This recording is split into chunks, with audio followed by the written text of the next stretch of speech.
Hello my dear student, स्वागत है आपका आपके इस स्मार्ट स्टडी प्रो में। आज मैं आपको बिहार बोर्ड मैट्रिक 2024 एग्ज़ाम के लिए हिस्ट्री के संपूर्ण चैप्टर जो हैं 8 चैप्टर का ऑब्जेक्टिव क्वेश्चन कराएंगे। और इस सारे क्वेश्चन को ध्यान से देखिए, जिससे आपको एक भी क्वेश्चन एग्जाम में नहीं छूटेगा। पहला क्वेश्चन देखिए कि इटली एवं जर्मनी वर्तमान में किस महादेश के अंतर्गत आते हैं। ये क्वेश्चन है पहला। इटली एवं जर्मनी वर्तमान में किस महादेश के अंतर्गत आते हैं, तो ये हो जाएगा आंसर यूरोप। आंसर क्या हो जाएगा? यूरोप। गो नंबर का आंसर राइट हो जाएगा यूरोप। यूरोप महादेश के अंतर्गत आते हैं। हल्का पेन का जो है ना, ये चेंज कर लेते हैं।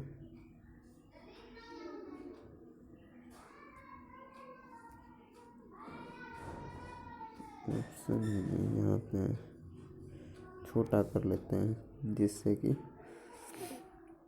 यूरोप महादेश के अंतर्गत आते हैं। ठीक है, चलिए अगला क्वेश्चन देखिए कि फ्रांस में किस शासक वंश की पुनर्स्थापना वियना कांग्रेस के द्वारा की गई थी। ये दूसरा क्वेश्चन देखिए हिस्ट्री के, आपके हिस्ट्री का। जब फ्रांस में वियना कांग्रेस हुआ था 1815 ईस्वी में, उसके बाद आया था बुर्बो राजवंश। बुर्बो राजवंश की स्थापना किया गया था। वियना कांग्रेस के बाद बुर्बो राजवंश की स्थापना किया गया था। तीसरा देखिए मेजनी का संबंध किस संगठन से है। मेजनी देखिए, जिसे यानी कि यूरोप का मरीच नहीं, यूरोप का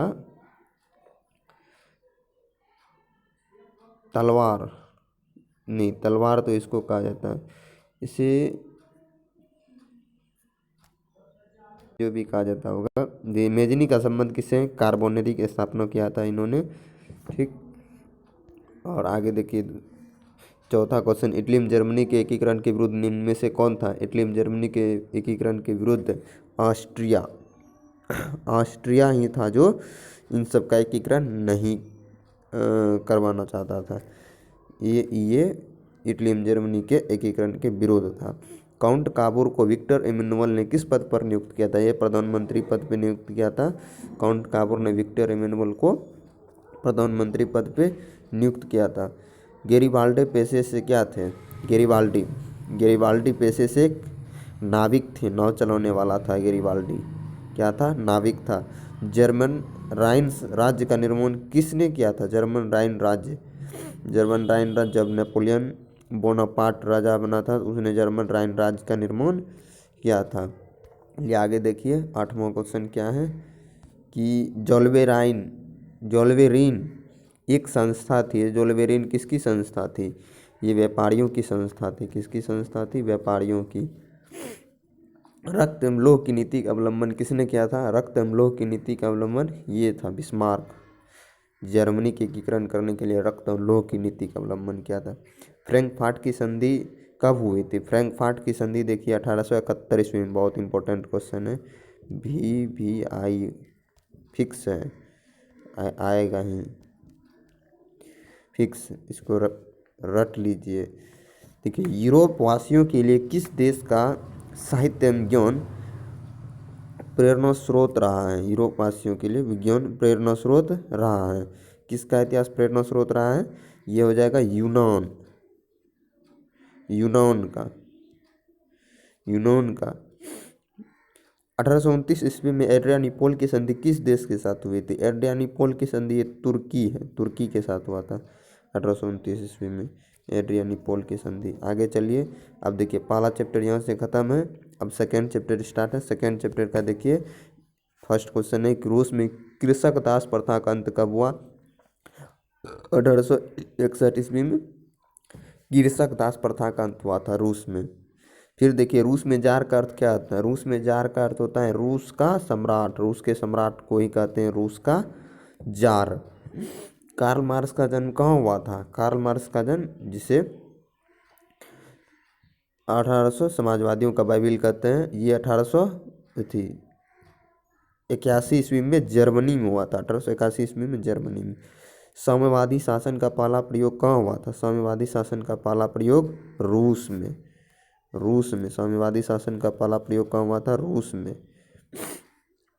और देखिए आगे चलिए, क्वेश्चन है यूरोपियन साम्यवादी कौन नहीं था? यूरोपियन साम्यवादी कौन नहीं था? यूरोपियन साम्यवादी में कौन नहीं आता है? ये देखिए, Louis Blanc, Saint Simon, Robert Owen, Karl Marx. ये कहाँ का था? जर्मनी का था। ये नहीं आता है, जर्मनी से है ये, यूरोप में नहीं है, जर्मनी का है। और आगे देखिए, वार एंड पीस किसकी रचना है? War and peace Karl Marx, no, Karl Marx नहीं, टॉलस्टॉय की रचना है, sorry, Tolstoy. War and peace किसकी रचना है? टॉलस्टॉय की।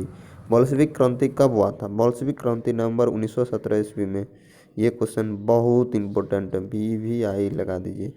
बोल्शेविक क्रांति कब हुआ था? नवंबर 1917 ईस्वी में।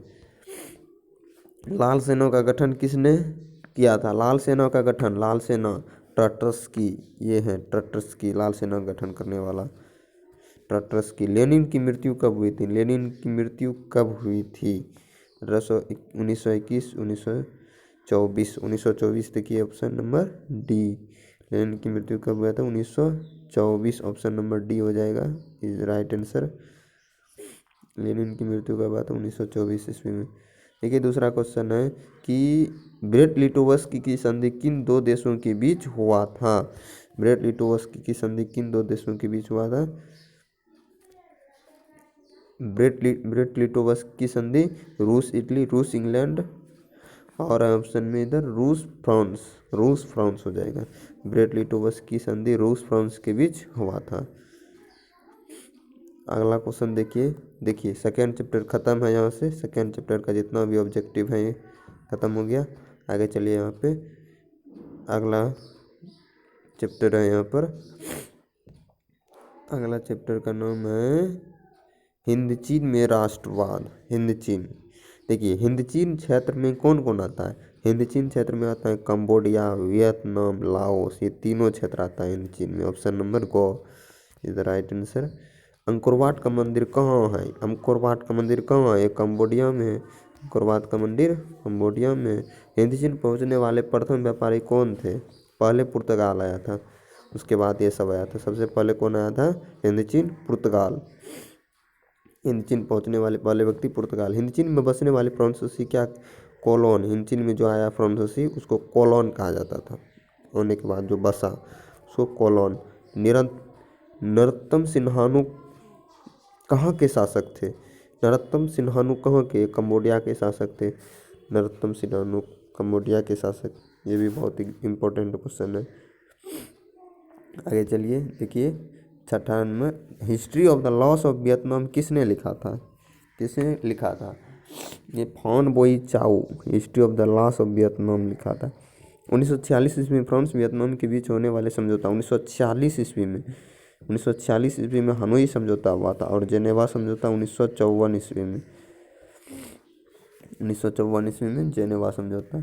फ्रांस एक किस प्रसिद्ध दार्शनिक की अदालत लगाकर अमेरिका को वियतनाम युद्ध के लिए दोषी करार दिया था? यानी कि ऐसा कौन सा दार्शनिक था जिन्होंने अदालत लगाकर अमेरिका को युद्ध के लिए ललकारा था? रसेल था, अमेरिका को ललकारा था युद्ध के लिए। चीनी क्षेत्र में अंतिम युद्ध समाप्ति के समय में अमेरिकी राष्ट्रपति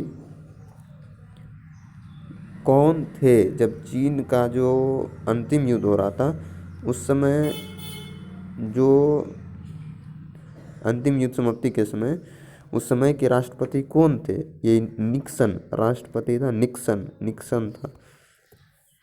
हुआ आंदोलन किस प्रकृति का था? ये क्रांतिकारी धार्मिक था, क्रांतिकारी भी था और धार्मिक भी था, दोनों था। क्रांतिकारी धार्मिक आंदोलन था हुआ आंदोलन।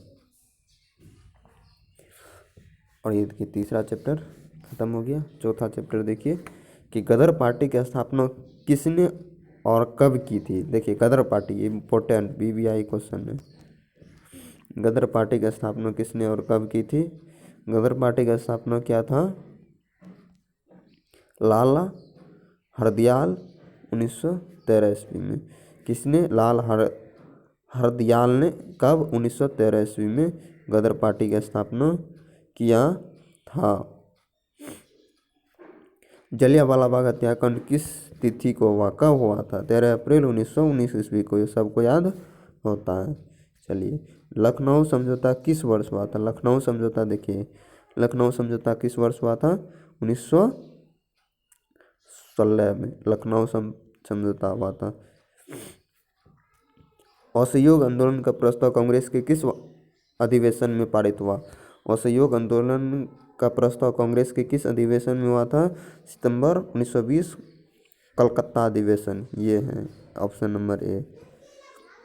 भारत में खिलाफत आंदोलन का और किस देशों के शासक के साथ हुआ था? खिलाफत आंदोलन तुर्की के साथ हुआ था 1920 ईस्वी में। चलिए आगे चलिए, देखिए कि सविनय अवज्ञा आंदोलन कब और किस यात्रा से शुरू किया गया था? कब किया गया था? पहला तो बात है कि दांडी यात्रा के द्वारा शुरू किया गया था। कब? 1930 ईस्वी में।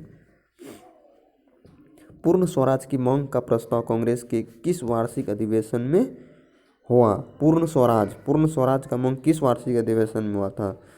पूर्ण स्वराज का मांग किया गया था कलकत्ता अधिवेशन, वार्षिक कलकत्ता अधिवेशन 1933 ईस्वी में। सॉरी, इसका ऑप्शन ए हो जाएगा। लाहौर अधिवेशन, हाँ 1929 के लाहौर अधिवेशन में पूर्ण स्वराज का मांग का प्रस्ताव किया गया था। राष्ट्र स्वयं संघ की स्थापना कब और किसने किया था? राष्ट्र स्वयं संघ की स्थापना 1925 ईस्वी में किया गया था। कौन था? केवी हेडक्वार्टर था। कौन था? केवी हेडक्वार्टर। यहाँ पे नहीं लिख रहे हैं, केवी हेडक्वार्टर ये था राष्ट्र स्वयं संघ की स्थापना करने वाला। कौन था? केवी हेडक्वार्टर। ये ऑप्शन नंबर ये हो जाएगा। वल्लभ भाई पटेल को सरदार की उपाधि किस किसान आंदोलन के द्वारा दिया गया था? कौन सा किसान आंदोलन के द्वारा वल्लभ भाई पटेल को सरदार की उपाधि दिया गया था? बारदौली। कौन सा? बारदौली किसान आंदोलन के द्वारा। ऑप्शन नंबर ए हो जाएगा इज द राइट आंसर।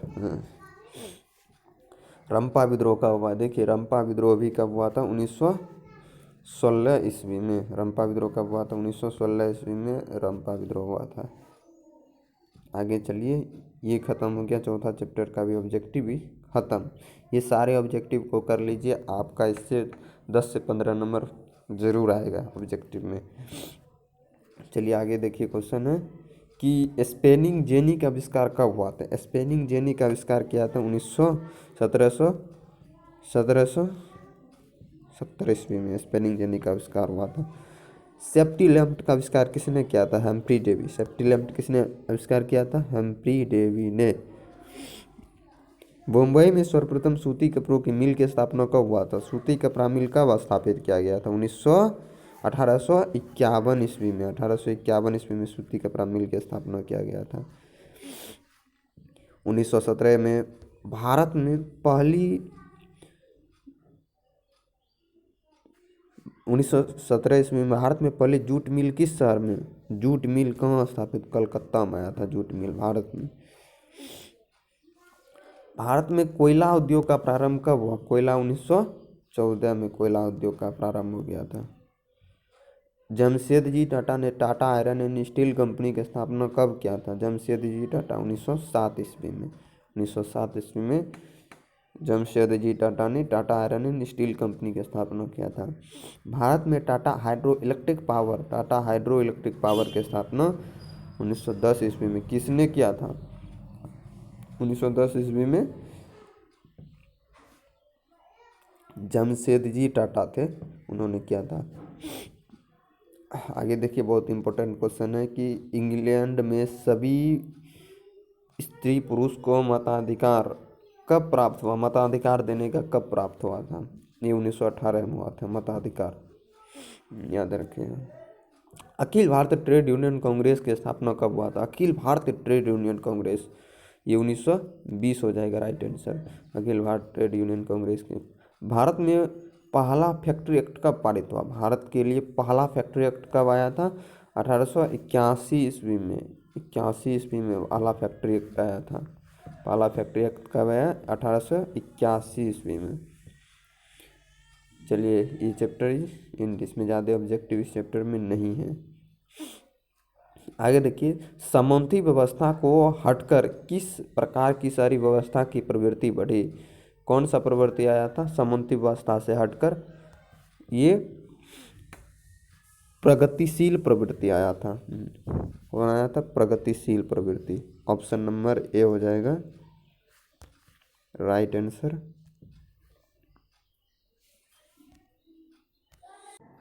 हाँ, ऑप्शन नंबर ए हो जाएगा। देखिए यहाँ पे हल्का,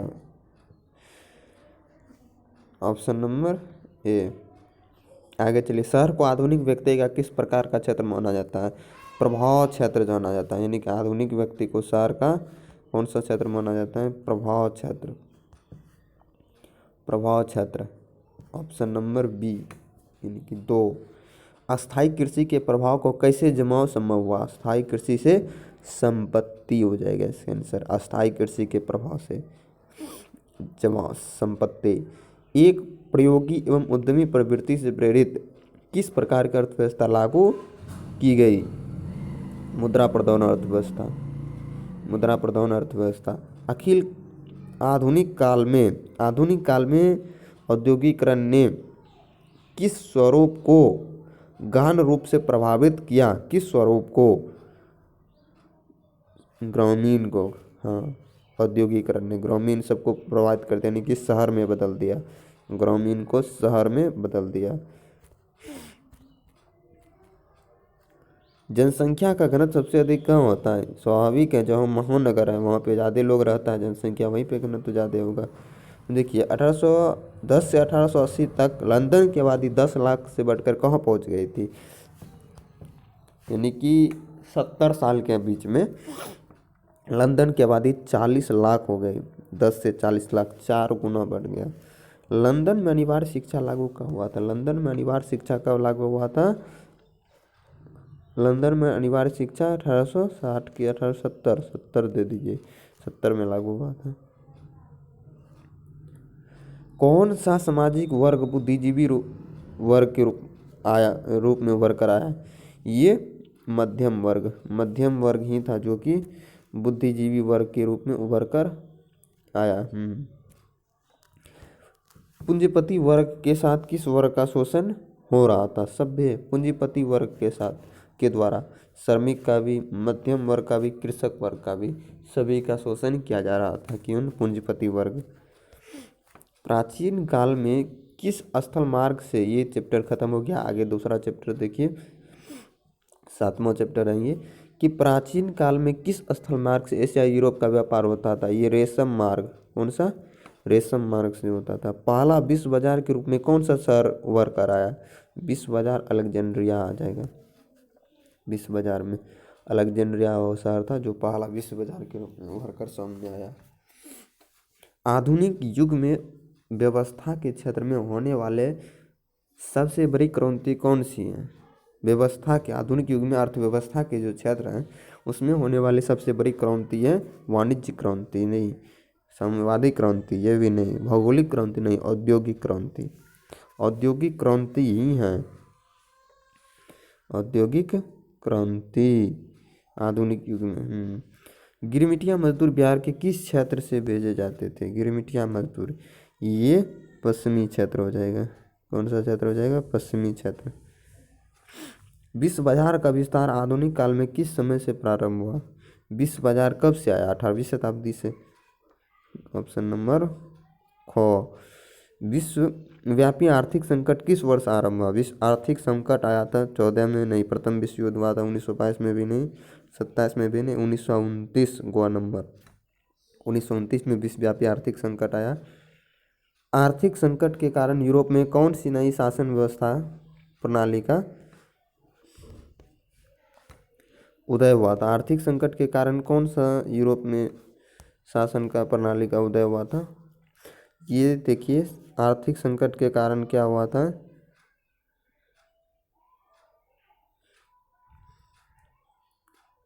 भाषावादी नाजावादी गो।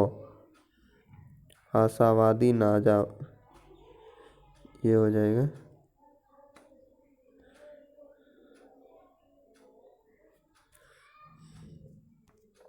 ऑप्शन नंबर को मार लीजिए। ब्रिटेन वुड्स सम्मेलन कब हुआ था? 1944 दे दीजिए। ब्रिटेन वुड्स सम्मेलन 1944 ईस्वी में। भूमंडलीकरण की शुरुआत किस दशक में शुरुआत हुआ? भूमंडलीकरण की शुरुआत किस दशक में हुआ था? भूमंडलीकरण 1970 के दशक में भूमंडलीकरण आया था। महात्मा गांधी ने किस पत्र का संपादन किया था? महात्मा गांधी ठीक क्या हुआ है? Young India. किस पत्र का संपादन किया था? Young India. देखिए, किस पत्र ने रातों रात वर्नाक्यूलर प्रेस एक्ट को बचने के लिए, प्रेस एक्ट था उससे बचने के लिए अपनी भाषा को क्या बदल लिया था? ये अमृत बाजार पत्रिका था जिन्होंने वर्नाक्यूलर प्रेस एक्ट से बचने के लिए रातों रात अपने भाषा को ही बदल लिया था। 13वीं सदी में किसने ब्लॉक प्रिंटिंग के नमूने यूरोप में पहुंचाए थे? ब्लॉक प्रिंटिंग मार्को पोलो था पहुंचाने वाला। ब्लॉक प्रिंटिंग इसने पहुंचाया था, मार्को पोलो। सॉरी, ये हो गया मार्को पोलो। गुटेनबर्ग का जन्म किस देश में हुआ था? ये जर्मनी में इसका जन्म हुआ था। गुटेनबर्ग का जन्म जर्मनी में हुआ था। गुटेनबर्ग ने सर्वप्रथम किस पुस्तक की छपाई की थी? बाइबिल का छपाई किया था गुटेनबर्ग ने। बाइबिल का छपाई किया था गुटेनबर्ग। इंग्लैंड में मुद्रा कला को पहुंचाने वाले कौन थे? इंग्लैंड में मुद्रा कला को किसने पहुंचाया था? मुद्रा कला को पहुंचाने वाला था कैक्सटन। बहुत बहुत इंपॉर्टेंट क्वेश्चन इधर जितना भी है, ये कैक्सटन था। सॉरी, ये घेरा नहीं रहा है। कैक्सटन मुद्रा कला को पहुंचाने वाला। किसने कहा मुद्रा ईश्वर की देवी महानतम देन है, यानी कि महानतम देन है? ये मार्टिन लूथर किंग था कहने वाला। आगे चलिए, और 3 क्वेश्चन है कि रूसो कहाँ का दार्शनिक था? रूसो ये फ्रांस का था। रूसो कहाँ का था? रूसो कहाँ का था? फ्रांस का था। कहते हैं विश्व में सर्वप्रथम मुद्रा का शुरुआत चीन से। कागज का शुरुआत चीन से हुआ था, कागज का भी शुरुआत। और देखिए, किस देश की सिविल सेवा परीक्षा में मुद्रा पुस्तिकाओं की मांग बढ़ी? चीन के ही क्षेत्र में क्या हुआ? मुद्रण कला की शुरुआत बढ़ी। ये सारे हिस्ट्री के ऑब्जेक्टिव क्वेश्चन हैं। इन सभी क्वेश्चनों को अगर आप ध्यान से देख लीजिए तो आपको बिहार बोर्ड के एग्ज़ाम में 10 से 15 या 20 अंक जरूर आएंगे। Thank you. इसलिए जय हिंद, जय भारत।